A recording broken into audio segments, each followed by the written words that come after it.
Bienvenidos, queridos hermanos. Este es su programa de estudio bíblico del Ministerio Siloé. Mi nombre es Fran Morera y con Jorge Garzón en los controles vamos a continuar hoy nuestro estudio. En este momento estamos en Daniel, libro de Daniel. Vamos a ver hoy el capítulo 3. Pero antes, como siempre, oramos. En nombre del Padre, del Hijo y del Espíritu Santo. Amén. Señor, te invocamos desde el profundo del corazón para que nos des el don del Espíritu Santo, que venga sobre cada uno de nosotros y nos abra al conocimiento de las cosas de arriba y así nos capacite para construir el reino de Dios. Todo esto lo pedimos en nombre de Jesús el Señor. Amén. María, Madre de la Iglesia, ruega por nosotros. Pues llegamos a este hermoso capítulo 3 del libro de Daniel, donde están las oraciones, para mí, más hermosas después de los salmos del Antiguo Testamento. Desafortunadamente, estas oraciones las Biblias protestantes no las recogen, están cortadas. ¿Por qué están cortadas? En su momento lo voy a decir. Comenzamos con Daniel 3, versículo 1. El rey Nabucodonosor fabricó una estatua de oro de 70 codos de altura y 6 codos de ancho y la colocó en la llanura de Dura, en la provincia de Babilonia. Hay un debate bastante extenso sobre cuándo sucedió esto. Algunos piensan que fue al poco tiempo después de los eventos de Daniel 2. Otros piensan que sucedió muchos años después a esto. Hay un eslabón entre el sueño de Nabucodonosor en Daniel 2, que ya lo vimos, y la imagen que se hizo ahora en Daniel 3. Podemos ver una cierta... Ese era el carácter de Nabucodonosor. Alababa al Dios de Israel y después hacía ídolos. Así todavía hay muchísimas personas, queridos hermanos, que alaban al Dios de Israel y después hacen un ídolo, ya sea del trabajo, de la familia, de cualquier cosa, del internet, del celular, se hace un ídolo. Y el Señor lo dijo que no se puede servir a dos señores, porque uno definitivamente no va a ser atendido. Pero Nabucodonosor, con su egolatría, no nos asombra que se haya hecho una estatua de oro. Era también muy común entre los reyes de esos momentos. La estatua parecía más un obelisco que una estatua. Era gigantesca, era 30 metros casi de alto, 9 pies, 3 metros de ancho. Era algo grandísimo, algo que llamaba la atención. No debe haber sido totalmente de oro macizo. Muy poco probable que esta cantidad de oro existiera. Es posible que haya sido como muchas cosas de las que hay en el Vaticano y que la gente se confunde y yo me río, que dice que son de oro y no son de oro. Son de madera recubierta con una lámina de oro más grande o más pequeña. Algunas láminas son como el tamaño como un papel que se pega, otros son ya láminas un poquito más gruesas que hay que, un orfebre tiene que martillarlas, pero no son nada, ni las del Vaticano, ni esto yo creo de Nabucodonosor. Fue una estatua maciza, sino recubierta, era demasiado grande. Todavía en los llanos del Dura, donde se pone esta estatua, hay un montículo rectilíneo, como que tiene 20 pies de alto, y cerca de donde se ubica esta estatua. Nadie sabe si eso puede haber sido parte de este gran monumento, pero que hay algo en ese lugar parecido a lo que se anuncia aquí, sí lo hay. Ahora el versículo 2 y 3, y dice así: y el rey Nabucodonosor mandó reunir a los sátrapas, ministros, prefectos, consejeros, tesoreros, letrados, magistrados y todos los gobernadores de provincia para que acudiesen a la inauguración de la estatua que había elegido el rey Nabucodonosor. Entonces se reunieron los sátrapas, ministros, prefectos, consejeros, tesoreros, letrados, magistrados y todos los gobernadores de provincia para la inauguración de la estatua que se había erigido el rey Nabucodonosor. Y permanecieron en pie ante la estatua erigida por Nabucodonosor. El heraldo gritó con fuerza: a vosotros, pueblos, naciones y lenguas se os ordena en este momento, y que oigáis, en el momento que oigáis tocar el cuerno, la flauta, la cítara, el laúd, el arpa, la vihuela y toda clase de instrumento, os postréis y adoraréis la estatua de oro que se ha erigido el rey Nabucodonosor. Quien no se postre y adore será inmediatamente arrojado al horno encendido. Aquí comienzan los problemas que paralelamente eran los problemas que tenían los cristianos, los primeros cristianos en Roma, los miembros de nuestra iglesia en el Imperio Romano, que mandan a reunir los sátrapas. Sátrapa es la palabra persa, una palabra persa que significa protector del reino. Hoy en día sátrapa ha terminado como una especie de dictador, pero no era así. Un sátrapa era una persona que ayudaba a proteger el reino, una especie de oficiales públicos. También se ordenó que vinieran a la ceremonia. Vimos todos los oficiales públicos que ejercían algún tipo de control en el pueblo de Babilonia a nombre del rey. Eran parte para la gente del pueblo, ellos eran el rey. Algunos de los instrumentos musicales que se mencionan aquí son difíciles de discernir con precisión, pero la idea está clara. No vamos a entrar en los instrumentos, algunos no se sabe bien qué es. Había una orquesta, era algo grande, era algo imponente lo que se iba a hacer. Y el mandato fue respaldado por una amenaza. Nabucodonosor no los había llamado por gusto. Nabucodonosor los había llamado para que adoraran la estatua. Y el que no la adorara iba a ser muerto. Y el horno estaba encendido ahí. Con esto Nabucodonosor tenía bien claro el mensaje, pero Nabucodonosor no fue o no hizo nada diferente que han hecho muchos reyes siguiendo a él muchos siglos después, inclusive hoy en día podemos decir gobernantes, de otra forma que no es una adoración. Hoy se pide una adoración encubierta. Pero Nabucodonosor hizo lo que muchos siglos después hacían en Roma. Los emperadores de Roma, ellos después de Octavio, que fue, podemos decir, que empezó la institución monárquica en Roma, ellos fueron hechos dioses.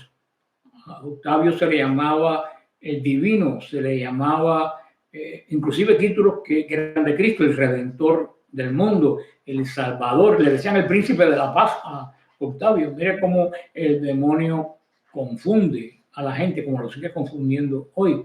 Pues a partir de Octavio, sobre todo después ya de los delirios de Calígula y Nerón, y ya se quedó como costumbre de sus sucesores, una vez al año había que ir a una estatua del César que se ponía en todos los templos del imperio, y había que echar unos granos de incienso delante de la estatua y proclamar: César es Señor. Ese era un acto, como decir hoy día, pagar los taxes. Era algo obligatorio para todos los romanos. Los romanos, que toda la vida hasta el día de hoy han sido guasones, han sido que no toman las cosas muy en serio, muy parecido de ahí venimos los latinos. Ellos se tomaban esto con un grano de sal. Ellos decían, que va a ser un rey Tiberio, Calígula, que lo hemos visto de borrachera y los disparates que hacen. ¿Cómo van a ser un dios esa gente? Pero ellos lo hacían porque era parte del ritual necesario para ser ciudadano del Imperio Romano, y a ellos no le costaba ningún problema echar 3 granos de incienso, decir César es Señor en sentido de Dios. Pero en el oriente del Imperio Romano, en lo que es el Oriente Medio, hoy esa parte de Siria y toda esa parte, la misma Babilonia, ahí los orientales siempre han sido diferentes. La mentalidad oriental hasta el día de hoy es diferente de la mentalidad occidental. No digo que más mala ni más buena, diferente. En ese momento, en esa parte del imperio se tomaban las cosas, sobre todo las cosas divinas, muy en serio, tal como se lo toman hoy con Mahoma, y como se lo tomaban cuando eran cristianos, las grandes disputas, esas interminables, que decían que hasta los carniceros en Constantinopla te preguntaban sobre la naturaleza de Cristo, esas personas lo tomaron verdaderamente en serio. Y ellos creían que César estaba lejos, era el que nunca veían, el inalcanzable. Y ellos pensaron que era cierto, que era Dios, y ellos sí tomaron eso con un profundo sentido religioso. Ahora, ¿qué sucede? Los cristianos, que eran ejemplares en su conducta ciudadana, ellos le dejaron bien claro a los oficiales y al César: nosotros obedecemos al César, nosotros oramos por el César, nosotros nos sometemos al César, que es nuestro amo, el rey, pero nosotros no podemos decir César es Señor, porque nosotros solamente tenemos por Señor a Cristo. Por eso nosotros los cristianos decimos Jesús es el Señor, y no podemos tener dos señores. Por eso nosotros obedecemos, pagamos todo, pero nosotros no podemos hacer ese acto de adoración exigido una vez al año al César. Y ahí comenzaron los problemas de los cristianos con el Imperio Romano, que no fue religioso ni nada, fue político. ¿Por qué? Porque los que no hacían ese acto de adoración al César eran considerados ateos.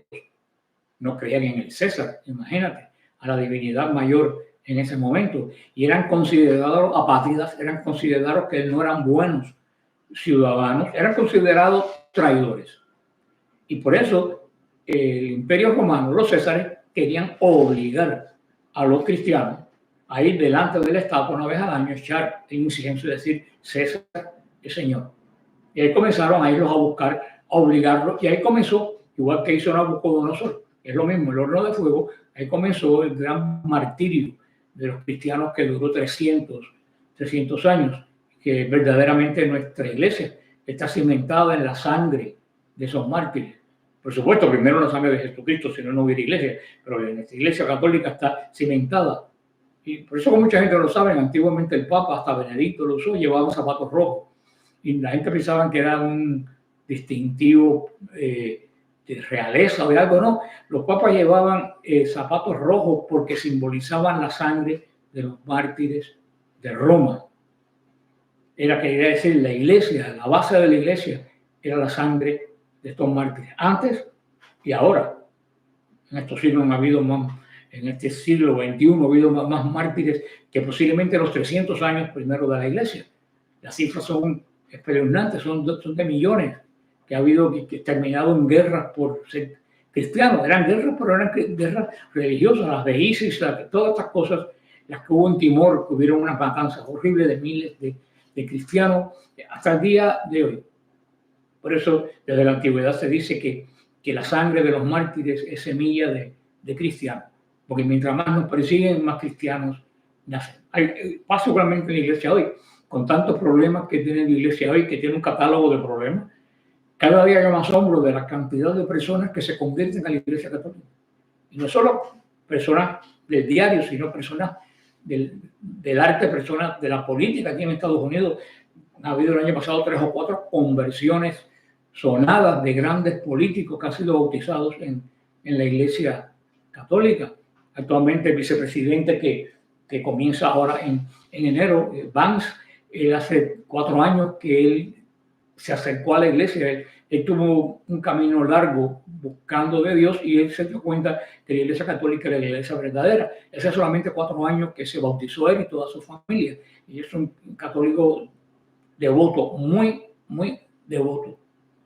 Laura Ingraham, Megyn Kelly, y usted ha asombrado, Nat Greenwich, cuántas personas importantes de este país se han convertido en los últimos 4 o 5 años. Pero esto también llevó, esta actitud de estos jóvenes llevó a conversiones en Babilonia. Vemos cómo Nabucodonosor no era un hombre que se permitiera que se quebrantara la ley y se fuera tan tranquilo. En un antiguo escrito cuneiforme, Nabucodonosor fue descrito textualmente como alguien tan devoto de la justicia que él no descansaba día o noche. También el documento habla de una segunda ofensa que se cometía cualquier persona, era decapitado. O sea, y después se hacía, no solo eso, se decapitaba y se hacía una estatua de piedra sin cabeza para que la gente no olvidaran que alguien que reincidió en una ofensa grande había sido decapitado. Vamos a ver el versículo 7, y dice así.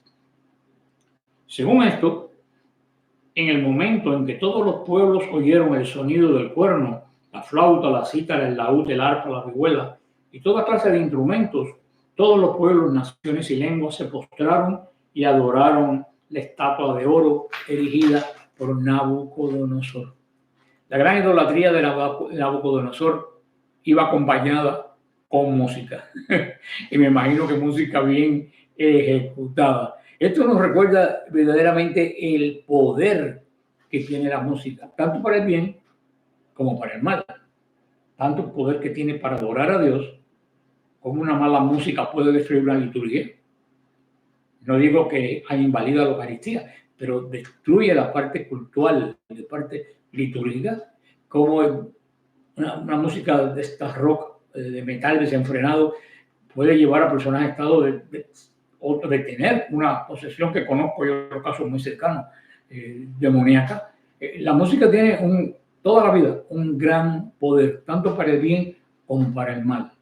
Yo creo que entre nosotros los católicos no hemos sentado a pensar o explicar la música que tenemos que cantar. Pensamos que es un conflicto entre personas que son de antiguo, que vienen de la música antigua, que son tradicionalistas, con la gente modernista que le gusta utilizar. No, hermano, no es eso. Es el poder que tiene la música. Ahí es donde reside el asunto. Cómo se transmite a través de la música un mensaje poderoso. Por eso que una música, inclusive cristiana, con una mala letra, una mala interpretación, te puede provocar problemas espirituales. No digo posesión, pero sí te puede hacer una persona vana, una persona que llega a tener culto como algo de entretenimiento, porque la música que penetra hasta lo profundo y te ha dado un mensaje vano. Por eso muchas veces yo digo que no se pueden cantar las canciones protestantes en la iglesia, que muchas son hermosas. ¿Por qué? Porque tienen errores teológicos. Yo he visto muchas canciones preciosas protestantes tienen error teológico. Y cuando tú la cantas, ese error teológico se anida dentro de ti y tú terminas aceptándolo como doctrina. Ese es el peligro. Yo creo que en la iglesia nos ha enfocado bien cuál es el problema con los cantos de la liturgia. Vamos a ver, todo el mundo adoró la estatua. Por supuesto, ¿quién quería perder la cabeza? Por eso, en cuanto sonó la primera flauta, todo el mundo boca abajo. Había una obediencia inmediata y total al mandato de Nabucodonosor. Sin pensarlo, se postraron. El versículo 8 al 12. Y dice: en aquel tiempo, unos hombres caldeos fueron y se confabularon para denunciar a los judíos. Dijeron al rey Nabucodonosor: vive el rey por los siglos. Tu majestad, has promulgado el decreto de que todo el que escuche el sonido del cuerno, la flauta, la cítara, el laúd, el arpa, la vihuela y toda clase de instrumentos se postre y adore la estatua de oro. Y el que no se postre y adore sea arrojado a un horno encendido. Hay unos hombres judíos a los que pusiste en la administración de las provincias de Babilonia, Sadrach, Mesach y Abednego. Y estos hombres no obedecen el decreto real, ni sirven a tus dioses, ni adoran la estatua de oro que has erigido. Aquí comienza el conflicto. Aquí los delatores, los chismosos, los envidiosos, porque el origen de la delación es la envidia. Han existido tantos como ahora el bien no se propaga, pero el mal, y si puede hacerle daño a una persona añadiéndole un mal que no ha cometido, peor todavía, eso es un pecado más grave, porque es injuria. Pues esta gente fueron y le dijeron: mira, hay gente que no están adorando la estatua. ¿Por qué? Porque tenían celo de la divinidad de Nabucodonosor. No, hermano, porque tenían envidia de esos jóvenes que habían puesto a dirigir provincias de Babilonia que no eran babilonios. Los envidiosos siempre, desde que el primer envidioso es el demonio, y de ahí surgió todo sale, todos los pecados surgen de la envidia y la soberbia, desde Satanás hasta el último día, el último pecado, han actuado exactamente igual.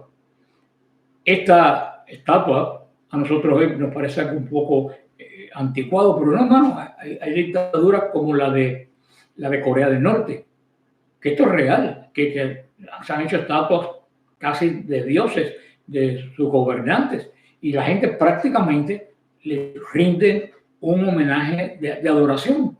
Y hay gente vigilando a los que no lloran suficientemente fuerte o no se emocionan suficientemente fuerte. Hay gente vigilándolo para delatarlos. Hoy, en el siglo XXI. Y también hay estatuas de oro que no se ven, pero las estatuas de oro del poder. La estatua de oro del globalismo, con su sacramento, que es el aborto.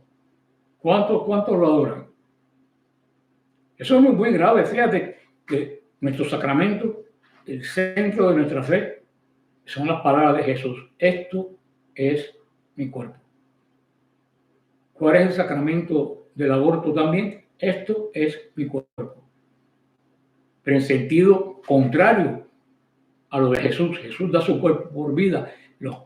La gente que aborta dice, este es mi cuerpo, por maldad.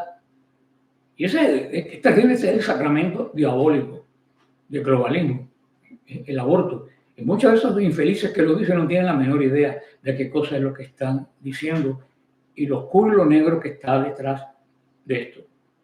Pues, aparentemente, el fracaso de adorar esta imagen de Nabucodonosor no fue descubierto, sino hasta que pasó cierto tiempo. Eran millones de personas en el imperio.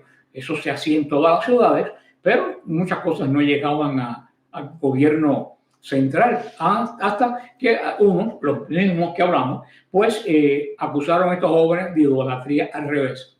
Lo acusaron de idolatría porque no querían adorar al rey. Querían adorar a un dios de ellos aparte, por eso eran idólatras en el sentido pagano. Muy interesante, sus acciones no fueron públicas porque no llegó al conocimiento de la corte, pero tampoco estaban escondidas. Estos tres varones hebreos debieron saber que en algún momento iban a ser descubiertos, pero aún así obedecieron a Dios en lugar al hombre. O sea, ellos tenían la intención, estoy seguro, de pasar desapercibidos durante todo este tiempo que porque nada dura para siempre, que iba a estar esta adoración, y después esperaban pues seguir la vida que estaban llevando. Si no estaban presentados, estaban dispuestos a presentarse y dar su testimonio de su Dios y sufrir las consecuencias. El versículo 3 al 15 y de 13 al 15, y dice: entonces Nabucodonosor, encolerizado y furioso, mandó a traer a Sadrach, a Mesach y a Abed-Nego, y enseguida aquellos hombres fueron llevados ante el rey. Habló Nabucodonosor y les preguntó: ¿es cierto, Sadrach, Mesach y Abed-Nego, que vosotros no servís a mis dioses ni adoráis la estatua de oro que he elegido? Ahora, si estáis dispuestos en este momento en que oigáis el sonido del cuerno, la flauta, la cítara, el laúd, el arpa, la vihuela y toda clase de instrumentos, os postraréis y adoraréis la estatua que he hecho. Pero si no la adoráis, seréis inmediatamente arrojados al horno encendido, y que Dios será el que los libre de mis manos. Dios, por supuesto, con D minúscula, de forma despectiva. No quieren hacer de mí un Dios, van a ver si el Dios ese de ustedes lo va a sacar de la apuro. ¿Cuántas veces uno ha tenido que oír esa expresión hoy en día? Sigue esperando que tu Dios te resuelva el problema. ¿Y cuántas veces he visto que ese Dios sí resuelve el problema? Igual que Dios que resolvió el problema de los jóvenes en el horno, porque nuestro Dios es el mismo ayer, hoy y siempre. Para crédito de Nabucodonosor, vamos a darle un crédito a él, Nabucodonosor no aceptó la las acusaciones, no aceptó estos chismes. Él hizo una entrevista personal. Él quería que estos jóvenes dijeran, no, eso no es cierto, estos son envidiosos. Esto era una prueba aún más grande. Ustedes saben para quién, para Sadrach, Mesach y Abednego. Era una cosa, es estar firme por Dios. Pero hermano, permanecer firmes delante del hombre más poderoso de la tierra, que tiene control de tu vida, y preguntarte, ¿es verdad? Ahí se las trae. El mismo Pedro, el apóstol elegido por Jesús, la roca, cuando una simple criadita, muchacha de servicio del sumo sacerdote le dijo, tú, es verdad, tú eres de ellos. Dijo, no. Hay que estar firme delante de Dios antes y ahora. Y el Señor sigue buscando corazones. Uno no puede llevar la cruz de Cristo y no estar dispuesto a seguirlo a donde quiera y como sea. Uno no puede dejar de dar testimonio de Cristo. Eso es lo que dice Romanos 9, que los protestantes han entendido mal, que han hecho un dogma, que dice, si crees en tu corazón que Jesús ha resucitado de los muertos, tú serás salvo. Y han hecho ese dogma, haz la oración de salvación. Haces una oración y ya tú eres salvo. Salvación fácil, salvación de Burger King, salvación rápida. No existe. El Señor lo dijo, el camino es largo. ¿Qué es lo que dice Romanos 9? Porque está alterada la frase.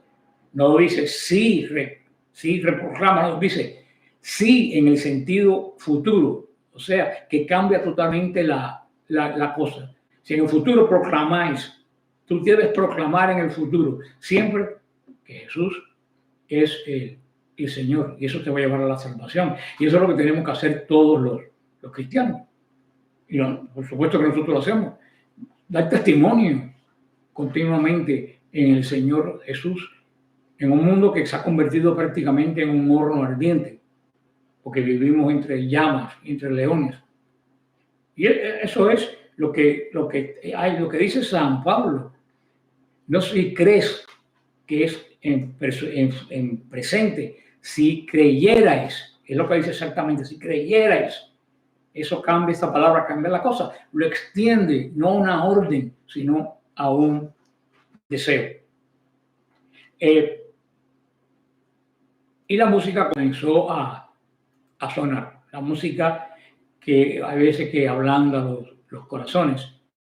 Pero estos jóvenes no se amedrentaron, ni delante de la música, ni delante del rey. Nabucodonosor estuvo un poco en insultar todos los dioses cuando dijo, a ver si Dios te va a ayudar.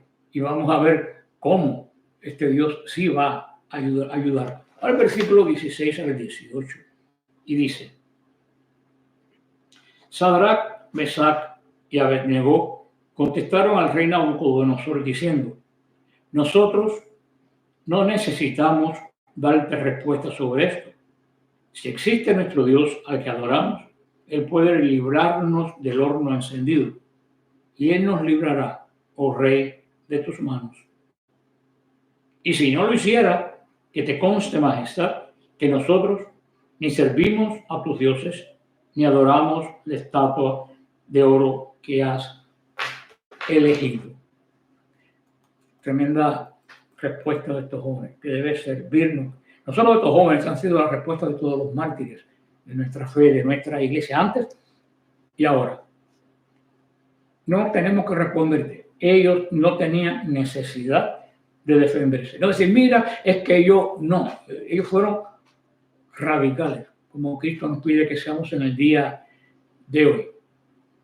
La culpa de ellos en este asunto era clara. Ellos no iban a adorar de ninguna manera la estatua del rey. Así que no había absolutamente nada que explicar. Por eso le digo, no hay que responder absolutamente nada. Nuestro Dios a quien servimos nos puede liberar. Estos varones judíos mostraron un gran discernimiento, un gran entendimiento de lo que es el poder de Dios. Eso es lo que es la fe. De hecho, ellos sabían que Dios era capaz de salvarlo de ambos, del horno, del fuego ardiendo y de las manos del mismísimo Nabucodonosor. Ellos tenían esa fe, por eso iban tan confiados. Y si no, con esto los varones judíos mostraron que ellos tenían un buen entendimiento y apreciación de la sujeción a Dios.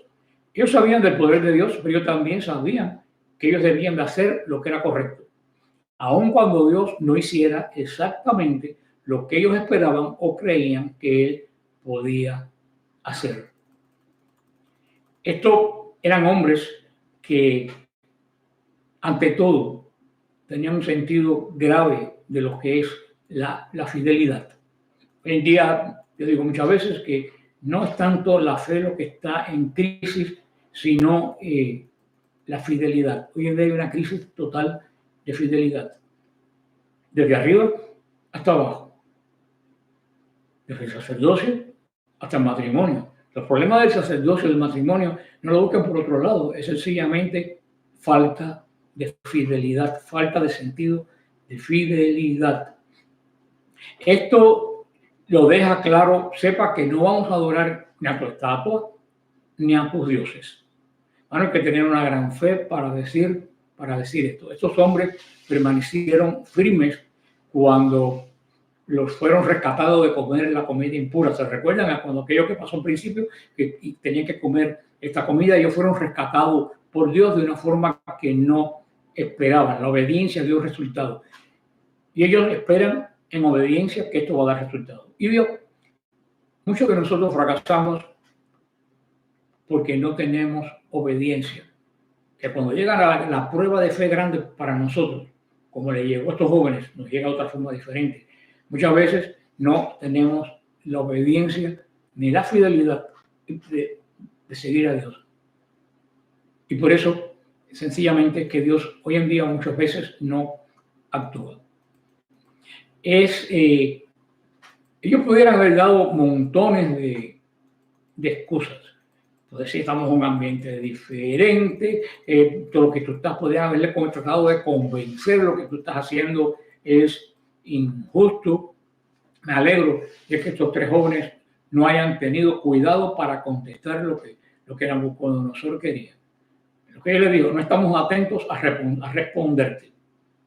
Estamos atentos a ser fieles. Vamos del versículo 19 al 23. Dice así: entonces Nabucodonosor, llenándose de rabia y cambiando el aspecto de su rostro contra Sadrach, Mesach y Abed-Nego, ordenó encender el horno 7 veces por encima de lo que era costumbre encenderlo. Y mandó a los más fuertes de los soldados de su ejército que ataran a Sadrach, Mesach y Abed-Nego para arrojarlos al horno encendido. Así aquellos hombres atados con sus sayales, camisas, gorros y demás ropa fueron arrojados al horno encendido. Y como la orden del rey era premiante y el horno estaba ardiendo a su máxima capacidad de fuego, mató a los hombres que arrojaron a Sadrach, Mesach y Abed-Nego, mientras que los tres, Sadrach, Mesach y Abed-Nego, caían atados dentro del fuego ardiente. Hermano, no importa lo valiente que hayan sido Sadrach, Mesach y Abed-Nego al enfrentar la ira del rey, que aunque fuera muy intimidante, me imagino que enfrentarse a ese horno 7 veces ardiente debe haber sido más difícil que mirar el rostro de Nabucodonosor, que dice que cogió tanta ira que su rostro cambió. La ira desfiguró el rostro de Nabucodonosor. Sin embargo, estos jóvenes mantuvieron la fe, mantuvieron el coraje. Tenemos que acordarnos que al ceder, cuando uno cede hacia el temor, uno se degrada uno mismo. Ceder al temor es un punto de degradación de la persona que cede a él. Muchas veces esta valentía, este coraje no viene de nosotros, es una gracia especial de Dios, es lo que se dice, una gracia puntual. El Señor a la gente que son fieles les da esa gracia o esa fe en un momento determinado para poder afrontar estas cosas. No sé si sería en el caso de estos jóvenes, que el Espíritu Santo no había descendido, pero que el Señor actuó. Todo esto fue hecho, lo tiraron con toda su ropa, con aquella cantidad de ropa, para que se quemaran rápidamente. A continuación de aquí, viene la oración. Ellos, dice la palabra de Dios, que caminaban en medio de las llamas, alabando a Dios y bendiciendo al Señor. Azarías, puesto así de pie, oró y comenzó a hablar en medio del fuego. Bendito eres, Señor, Dios de nuestros padres, digno de alabanza y glorioso tu nombre por los siglos, porque eres justo en todo lo que has hecho con nosotros, y todas tus obras son verdad, tus caminos rectos y todos tus juicios justos.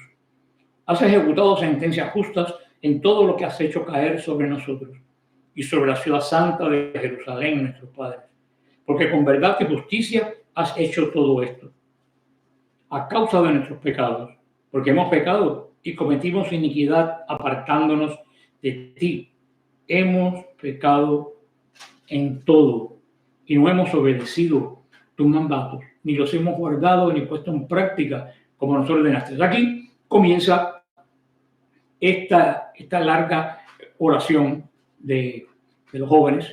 Es una oración que comienza como todas las oraciones judías. Bendito sea Dios de Israel, Baruch atah Adonai Elohim. Así comienza todas las oraciones hebreas. Bendito sea Dios, nuestro Padre, y el Dios de Israel, por supuesto.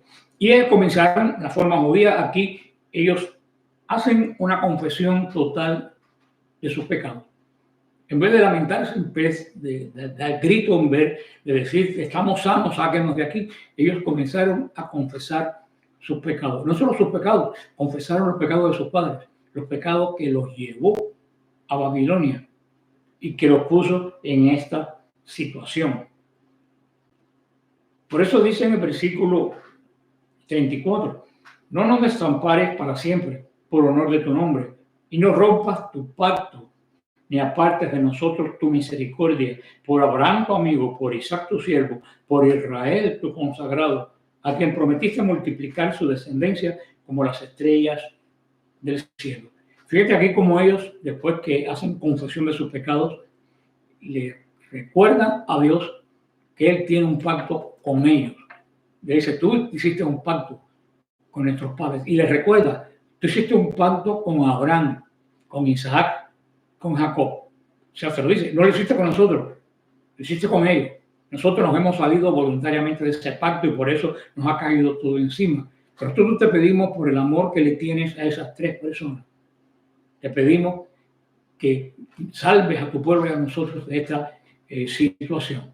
Aquí ustedes ven cómo, y en otros pasajes también de la Escritura, cuando Abraham le pide a Dios oraciones para no matar, testimonio de buscar justo y negocia con Dios también, y en otros versículos del Antiguo Testamento lo vemos como la intercesión en el pueblo judío existía, porque Abraham, Isaac y Jacob estaban muertos hacía cientos de años. Y tanto Abraham, tanto los sucesores de Abraham en las oraciones que han hecho durante todas, muchas veces en la Escritura, no recuerdo ahora porque no iba a hablar de eso, porque el Señor me lo puso en la mente. A través de toda la Escritura, estas personas que han invocado a Dios en nombre de Abraham, Isaac y Jacob, no es más que una intercesión. Dice, somos pecadores, mira a esos fieles tuyos con quien tú hiciste una alianza.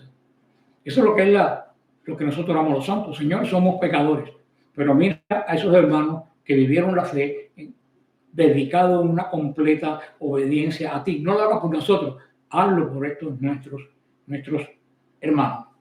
Una oración verdaderamente bella, como todas las oraciones del Antiguo Testamento que se refieren a la alianza, son muy cuidadosos con esto. A continuación, miren varios versículos donde a ver Nabucodonosor y toda la gente que los rodeaban, que el horno no acababa con los jóvenes, tiraron estopa, tiraron nafta, tiraron leña, tiraron todo lo que podían para avivar aún las llamas del horno. ¿Y qué sucede? Entonces empezaron los tres alabar y glorificar a Dios. Esta gente sabía lo que hacían, queridos hermanos. Esa es la forma de orar. Primero, reconocieron sus pecados, buscaron intercesión y ahora van a alabar a Dios. Y comienza este hermosísimo himno que vamos a que viene a continuación, que no lo vamos a ver porque es muy largo, es extremadamente largo. Pero para mí es un salmo, está escrito en la estructura de un salmo, está escrito para ser cantado en forma de letanía. Y yo oro mucho con este salmo que cantan los tres jóvenes, que para mí es una de las cosas más bellas que hay en el Antiguo Testamento. Qué pena que todo eso se lo pierden los protestantes, porque esta es la oración de los jóvenes y la alabanza de los jóvenes que no está en las Biblias protestantes. Ellos se pierden esta belleza. Esto es un clásico de la belleza de la literatura y de la oración judía. ¿Por qué? Porque en el original, por lo menos el original que se tiene, no escrito en hebreo o en arameo, no está estos capítulos. Estos capítulos aparecen en otras escrituras, inclusive han aparecido en Qumran, escrito en griego. Lo usaban en griego porque en esa época en Jerusalén, inclusive por las estelas e inscripciones que se han encontrado, era usual el uso del griego, inclusive en la sinagoga cuando no se leía la Biblia. Pues como estaban escritos en griego, los protestantes decidieron no ponerlo. Pero nosotros seguimos el método de la versión de los 70, que estaba escrito en Alejandría, donde sí estaba escrito.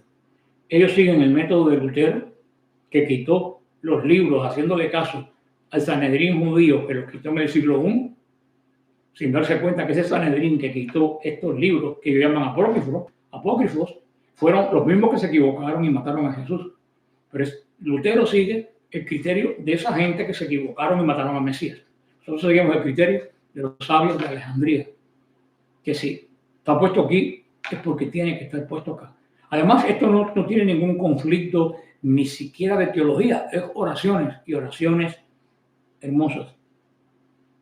Esto se lee en los domingos, se lee en los laudes, en todos los monasterios y todos los que seguimos la liturgia de las horas. Y para mí es una delicia leer esta oración. Yo les invito a ustedes a que lo lean, que oren con este hermoso salmo que cantaron los tres jóvenes.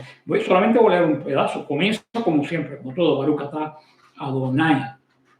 Bendito sea, Señor, Dios de nuestros padres, digno de alabanza, ensalzado por los siglos. Bendito el santo nombre de tu gloria, muy digno de alabanza, ensalzado por los siglos. Bendito eres en el templo de tu santa gloria, muy digno de alabanzas y glorioso por los siglos. Bendito eres sobre el trono de tu reino, muy digno de alabanza, ensalzado por los siglos. Bendito eres tú, que sondeas los abismos sentados sobre querubines, digno de alabanza y ensalzado por los siglos. Esto es hermoso, queridos hermanos. Y después vienen las bendiciones cuando dice, bendecid noche y día al Señor, alabadlo y ensalzadlo por los siglos. Bendecid luz y tinieblas al Señor, alabadlo y ensalzadlo por los siglos. Bendecid rayos y nubes al Señor, alabadlo y ensalzadlo por los siglos. Bendiga la tierra al Señor, que lo alabe y ensalce por los siglos.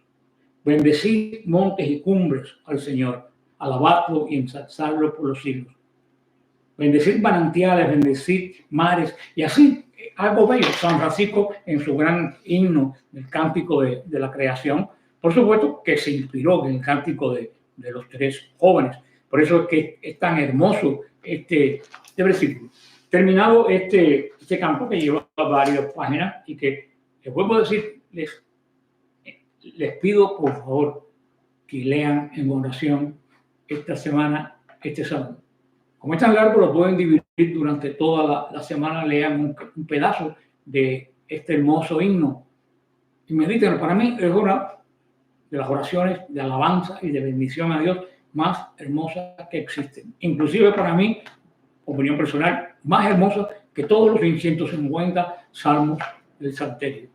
Hasta el punto considero esta hermosa oración. Vamos a empezar en el capítulo 91 y dice: Entonces el rey Nabucodonosor se alarmó y se levantó a toda prisa. Preguntó a sus consejeros: ¿no eran 3 los hombres que arrojamos atado al horno? Respondieron diciendo al rey: así es, majestad. Preguntó de nuevo: ¿cómo es que yo veo 4 hombres sin atar, caminando en medio del fuego y sin daño alguno? Y el aspecto del cuarto es como de un hijo de los dioses. Era asombroso, era impresionante que estos 3 muchachos hubieran sobrevivido al calor increíble de ese horno. Pero más asombroso todavía era que ellos echaron 3 al horno y habían 4. O sea, que estaban cantando alabanzas a Dios. Yo me imagino que Nabucodonosor tiene que haberse quedado loco cuando ve que en vez de gemidos del horno salían cánticos hermosos. Y se asombra. Nabucodonosor nos dice quién era la 4ª persona.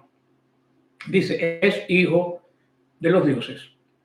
Jesús literalmente estaba con ellos en la peor de las pruebas. Algunas personas ven aquí un ángel.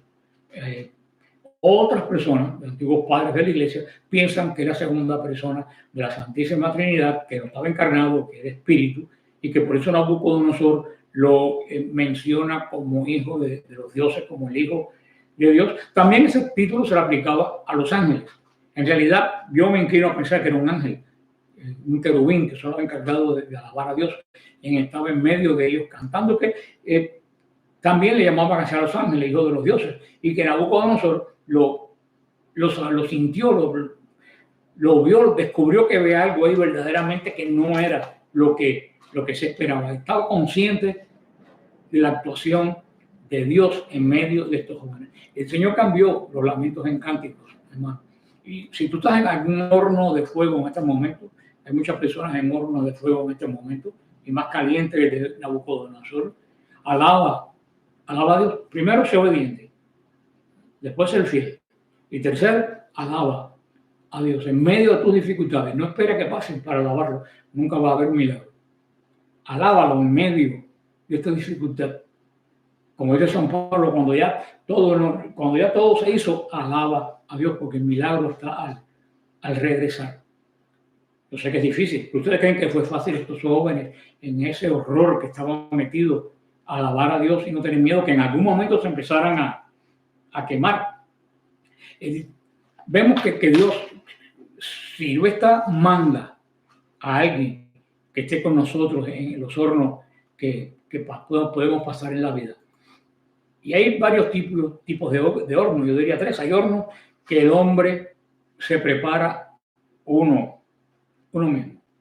Hay pruebas en que nosotros nos metemos. Hay situaciones candentes en que nosotros entramos. Hay hornos que Satanás prepara. Hay situaciones horribles en nuestra vida que Satanás quien las proporciona para hacernos doblar la rodilla delante de él y no de Dios, para maldecir a Dios, para alejarnos de Dios. Y hay hornos como este que Dios prepara. Situaciones que Dios hace en nuestra vida que parecen que es el horno de Babilonia, cuando está hecho como para que estos jóvenes, nosotros, pasemos una prueba alabando a Dios y darnos esa corona de gloria. El que está seguro que Dios nos puede librar de cualquier horno, de cualquier prueba, hermano, ese es el que tiene la esperanza, no la esperanza y la certeza que va a haber el milagro de Dios. Vamos a ver otros 3 versículos del 93 en adelante. Dice: entonces se acercó Nabucodonosor a la puerta del horno encendido y dijo: Sadrach, Mesach y Abednego, siervos del Dios Altísimo, salid y venid. Enseguida, Sadrach, Mesach y Abednego salieron de en medio del fuego. Se arremolinaron los sátrapas, ministros, prefectos y consejeros para ver a aquellos hombres en cuyos cuerpos no había tenido poder el fuego. No se les había quemado el cabello de la cabeza, los sayales estaban intactos y ni se notaba en ellos el olor aún.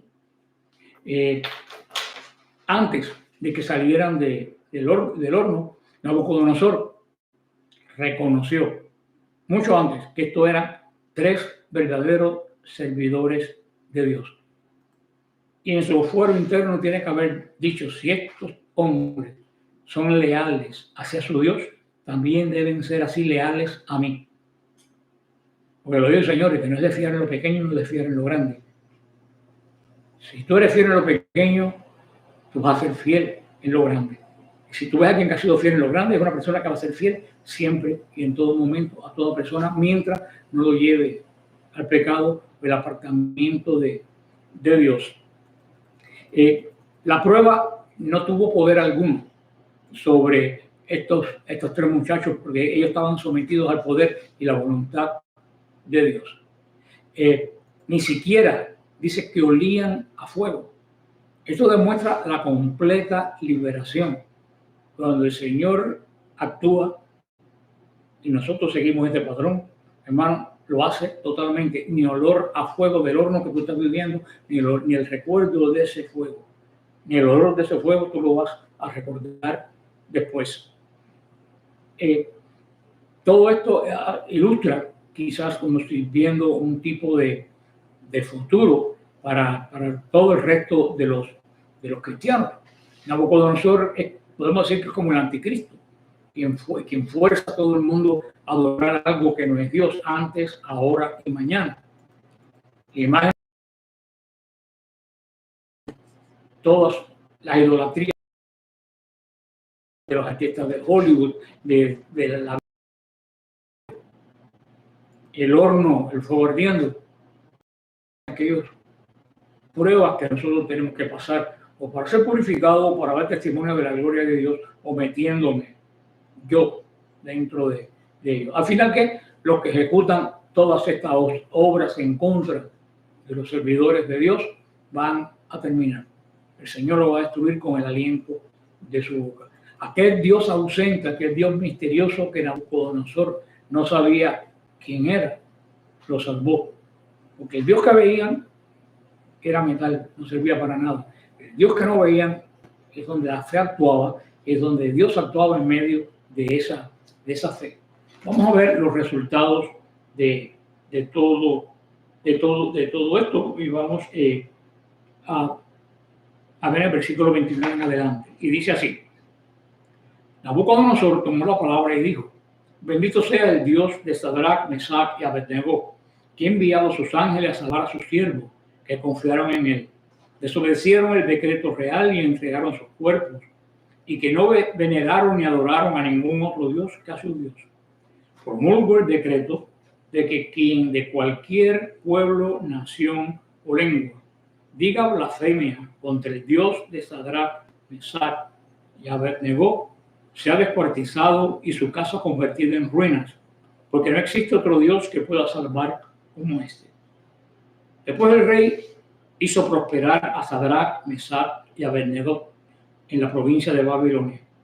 El rey Nabucodonosor a todos los pueblos, naciones y lenguas que habitaban en toda la tierra le dio paz en aumento. Los signos y prodigios que el Dios Altísimo ha realizado conmigo, dice Nabucodonosor, me ha parecido bien daros a conocer. Dice Nabucodonosor, sus signos, qué grandes son, sus prodigios, qué poderosos. Su reinado es un reinado eterno y su dominio de generación en generación. Vemos los resultados de estos jóvenes, de la fidelidad de estos jóvenes. No solamente fueron buenos para ellos, fueron testimonios para todos aquellos que los rodeaban. Así, la forma tuya y mía de pasar una prueba puede ser testimonio para aquellos que nos rodean.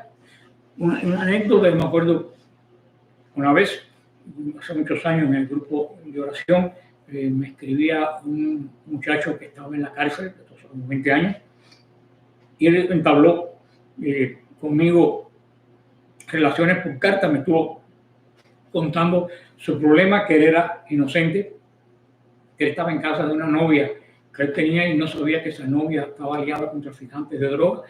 Y un día llegaron en una redada y lo cargaron a él junto con él y los demás, y él no sabía ni qué es lo que estaba pasando, pero por supuesto no lo creyeron. Y él estaba aquí ilegal. O sea, estaba en una situación bien difícil. Uno de los traductores de la corte, del juicio, era de nuestro grupo. Ayer precisamente él murió, Luis Gaglione, que el Señor le dé la corona de gloria por haber sido un hombre fiel y justo. Pues Luis era el traductor de este muchacho en la corte. Y cuando fue a ver el caso, me dijo, el caso está súper enredado. Como mejor él puede salir es que lo deporten. Es la mejor forma que puede salir. Y el juicio se situó el día del juicio y por la tarde, nunca se me olvida, me llaman, cuando eso no había teléfono celular, que tuve el número, me llaman, cojo el teléfono y me dice él, soy fulano. Y yo pensé que me estaba llamando de la cárcel. Y yo dije, ¿cómo te fue en el juicio? No, me fue bien. Y te van a deportar. Dice, ¿cómo que me van a deportar? Si yo te estoy llamando de un teléfono público aquí en la calle 8 de Southwest, famoso aquí en Miami. Digo, ¿qué? Y hasta yo, que creo, pues, sin dudar en el Señor, me quedé con la boca abierta. Yo nunca, ni antes ni ahora, he vuelto a ver yo nada semejante. Yo dije, pero ¿cómo es que? Dice, venme a recoger. Y ahí cogí yo el carro y lo fui a recoger. No solo salió libre ese mismo día del juicio, no lo deportaron.